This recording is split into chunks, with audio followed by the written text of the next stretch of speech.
Hello everyone. Today we talk about how to fix the app of Express.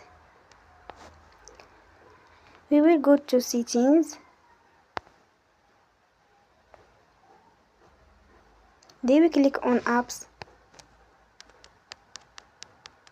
After that you will search the app Express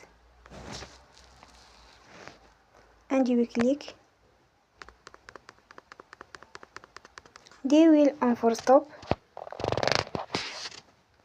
After that you will go to storage.